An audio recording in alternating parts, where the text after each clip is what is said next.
देश विदेश की सच्ची खबर सच के साथ। आप देख रहे हैं national India news. North Bengal के सिलीगुड़ी शहर पर एक युवक को शादी के वादे के साथ कथित तौर पर सहवास करने के लिए गिरफ्तार किया गया है। घटना ये है कि प्रसन्नजीत बर्मन नाम के एक युवक को 25 साल का जिसकी उम्र बताई जा रही है, यह आरोप लगाया जाता है कि युवक के पास एक नाबालिग थी जिसकी उम्र 17 साल थी। शादी के नाम और वादे के साथ यौन संबंध बनाने के साथ उसके साथ सहवास किया। नाबालिग ने तब सिलीगुड़ी में महिला पुलिस स्टेशन में शिकायत दर्ज की। घटना की जांच के बाद युवक को आसम से गिरफ्तार किया गया था। उस दिन युवक को सिलीगुड़ी कोर्ट में प्रस्तुत किया गया था। हालांकि अदालत के फैसले का यहाँ पर आने का इंतजार है, क्योंकि एक अलग जिले के निवासी का कोई गवाह नहीं है, जैसे लोक अभियोजक सनत देश सरकार ने कहा है। 2024 সেপ্টেম্বর মাসে আপনার জনৈক দীপক কুমার আগরওয়াল, উনি হচ্ছেন আপনার পাঞ্জুরিপাড়া নিবাসী, শিলিগুড়িতেই থাকেন। উনি আমার কাছে আসলেন একটি 40 লাখ টাকার সাইবার প্রতারণার মামলা নিয়ে। এই মামলাটি মূলত ছিল হচ্ছে একটা ইনভেস্টমেন্ট স্ক্যাম মামলা। মানে এই মামলাটা কি ধরনের হয় সেটা হচ্ছে যে আপনাকে বলা হবে বিভিন্ন ভুয়ো সংস্থা থেকে আপনার কাছে ফোন কল আসবে এবং কিছু অ্যাপ আপনাকে দেওয়া হবে নামী সংস্থাদের নাম করে, যেমন বলছি আমি কোটাক, মতিলাল ওসওয়াল বা আপনার ইন্ডিমানি, এই ধরনের অ্যাপদের নাম নিয়ে আসবে এবং তারা আপনাকে বলবে যে আপনি বিভিন্ন স্টকে, তারা স্পেসিফিক কিছু স্টকে আপনাকে ইনভেস্টমেন্ট করাবে এবং তার জন্য আপনি অনেক রিটার্ন পাবেন। ঠিক আছে, মূলত এটা শেয়ার বাজার মুখকে ঘিরেই স্ক্যামটা চলছে, শেয়ার বাজার এবং ক্রিপ্টো কারেন্সিকে ঘিরে। তো এই ধরনের একটা স্ক্যামে উনি আপনাকে বলা হয় যে এরকম টাকা লাগালে টাকা ডবল হয়ে যাবে বা ট্রিপল হয়ে যাবে। তো উনি আস্তে আস্তে ওনার থেকে প্রায় 40 লক্ষ টাকা যারা এই সাইবার ঠগি বা সাইবার ফ্রড যারা করছে তারা ওনার থেকে আদায় করে নেয়।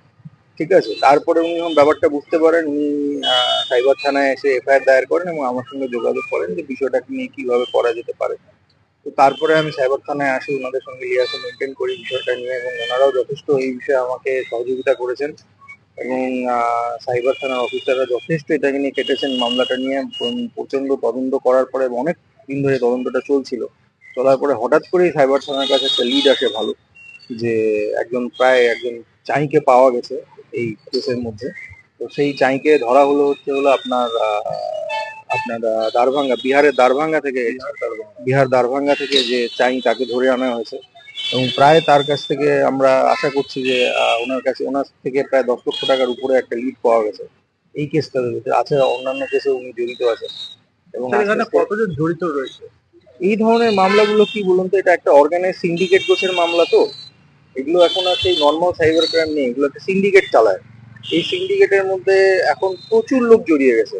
আপনার ধরুন এই মামলাটাই যদি আরো হয়তো আগামীতে আমরা দেখতে পাবো, আরো হয়তো 8-10টা গ্রেফতারি হওয়ার সম্ভাবনা রয়েছে। ঠিক আছে, তো এই এগুলো সিন্ডিকেটেড ক্রাইম। তো এই জন্য আপনার তাদের মধ্যে এই ধরুন একজন চাই, এর নিচে এর যারা সাকরেদরা আছে তারা রয়েছে। এইভাবেই আপনার এক এক করে আপনার আস্তে আস্তে এনার রিকভারিও শুরু হয়ে গেছে। আমরা কিছু কিছু টাকা, এই যে যার চলে গেছিল তিনি একটু একটু রিকভারিও পাচ্ছেন। ঠিক আছে, আমরা আশা রাখছি যে আগামীতে সাইবার পুলিশ যেভাবে এই শিলিগুড়িতে একটা বড় সাফল্য যে কাউকে ধরে নিয়ে এসে 3 দিনের রিমান্ড নেওয়া। ঠিক আছে, সাইবার পুলিশে এটা আমি তাদেরকে আমার তরফ থেকে সাধুবাদ এবং ধন্যবাদ জানাবো যে তারা এই দীর্ঘদিন ধরে যে মামলার উপর কাজ করছেন এবং পরিশ্রম করছিলেন, তার একটা ফলাফল তারা পেলেন। তো আমরা আশা রাখছি যে আগামীতে আরো এই ধরনের সাইবার অপরাধীরা ধরা পড়বে শিলিগুড়ির বুকেই। ঠিক আছে, এবং তা মানুষ অনেক টাকা দিয়ে অনেক সর্বোচ্চ পুড়িয়ে ফেলছেন এসব স্কিমের মধ্যে পা দিয়ে।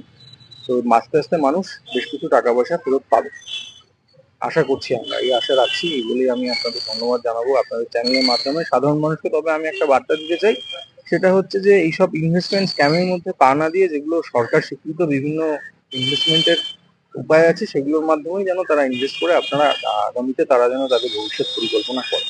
এটুকু বলে আমি শেষ করি। এই কেসটা কবে হয়েছিল? এই কেসটা হয়েছিল বিগত সেপ্টেম্বর মাসে। বিগত সেপ্টেম্বর। অ্যারেস্ট কবে হয়েছে? অ্যারেস্ট হয়েছে আপনার এই গতকাল। কয়জন অ্যারেস্ট হয়েছে? আপাতত প্রাথমিকভাবে একজনকে অ্যারেস্ট করতে গেছে, যে মূল চাই। ঠিক আছে, তিনি হ্যাঁ হ্যাঁ, ও যাকে অ্যারেস্ট করেছে উনি মূল মাথা, উনি একজন মূল মাথা, মূল চাই। ঠিক আছে, তো এবার তার সূত্র ধরে তো আমরা আগামীতে আরো অনেকটা এগোতে পারবো। Thank you so much sir. Thank you.